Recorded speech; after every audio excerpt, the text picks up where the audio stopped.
Sada sam došao sa vožnje i prvo pitanje koje mi je Draga postavila je gdje su pare? Ne, to je bilo drugo pitanje. Prvo pitanje je bilo kakve su nove rukavice. Sad, kakve su nove rukavice? To su ove rukavice, ali ja ću krenuti od početka. Molim da približi kameru. Evo ovako rukavice se vide sa obe strane. Znate kako sportisti vode računa o ishrani, tako sam ja Dragu odveo u eminentni nemački restoran i dok je ona birala piletinu, ja sam razgledao šta ima od biciklističke opreme. Shvatili ste da je taj eminentni restoran Lidl. Da, u Lidlu mogu da se nađu, spuštam glavu jer, vidite, namještam, to skidam rukavice. U Lidlu mogu da se nađu mnoge zanimljive biciklističke stvari. Meni što je bilo zanimljivo, ja sam pazario, a to su ove rukavice. Cena ovih rukavica je 400 dinara.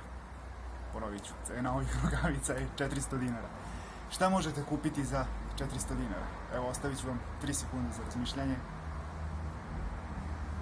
Ne morate ni 3 sekunde da razmišljate, znate da za 400 dinara ne možete baš nešto mnogo da kupite. Kako izgledaju rukavice? Sad sam ih skinuo, sad sam mokar, iznojav i coli. Ovako, naravno 400 dinara su par rukavica, ne jedne. Fun fact, jedna zanimljiva stvar je da je drugar sebi kupio ženski model ovih rukavica, nebo plave boje. Nisam pogrešio, drugar je sebi kupio ženski par ovih rukavica. Ja poštujem različitosti i neću otkrivati ko je on, ali ću iskoristiti ovu priliku da ga pozdravim. Pozdrav Stefane. Ja sam rukavice platio 400 dinara, crna boja, nebo plava boja rukavica je 200 dinara. Šta može da se dobije za 200, odnosno 400 dinara? Samo podigni, molim te. Hvala. Da ću ja malo da se odaljim. Visoka produkcija. Kako rukavice izgledaju sam pokazao. Kako izgledaju na šakama.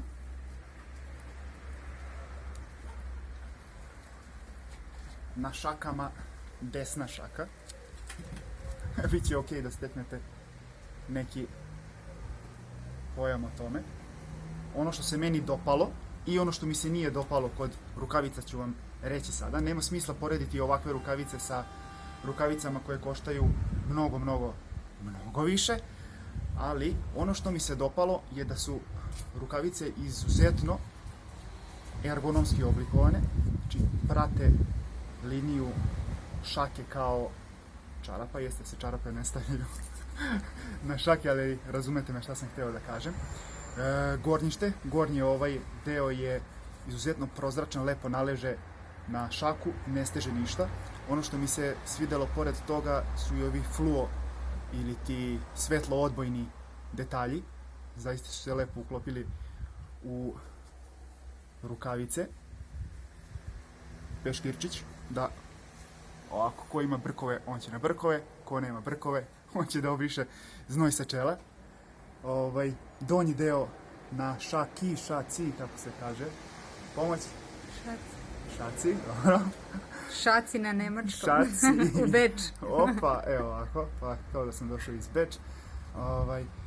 Donji deo je neke srednje debljine, što se meni nije naročito svidjelo, nije loše, ali sad ne znam koliko sam ja merodovan da kažem da je to dobro ili nije ako ih poredim sa mojim rukavicama. Znači nije neudobno, nije baš nešto udobno, nisu punjene nikakvim gelom niti bilo čime nisu ispunjene uopšte, ne bilo čime nisu ispunjene. Imaju silikonske delove protiv klizanja i oni su jako lepo određene. Sviđa mi se ovaj zatvarač. To je dušo šta?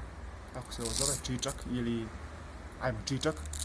Samo neka novija verzija. Čičak traka, da. Čičak traka, da, novija verzija. Ja se zamislila, gledam u tebe lepsi. Hvala ti. Čičak traka, novija verzija. Ne ostaje ništa na njima, to mi se sviđa. Ono što mi se nije svidjelo kod rukavica, bez obzira što su 400 dinara, to je možda samo kod ovih mojih, je što su rubovi nešto deblji, sad ne znam koliko to može da se vidi, pa umeju da nažuljaju dlan. Na levoj ne, na desnoj da. Vjerujem da je to samo neka mala greška u proizvodnji. Od mene jedna velika preporuka, rukavice za manje od 5 evra, da se ne ponavljam, više 400 i 200 dinara, tako da svakako imate još jednu opciju za izuzetno povoljne, a svakako dobre rukavice. To je to, drugari, šta da vam kažem, do sljedećeg videa, sportski pozdrav, ćao!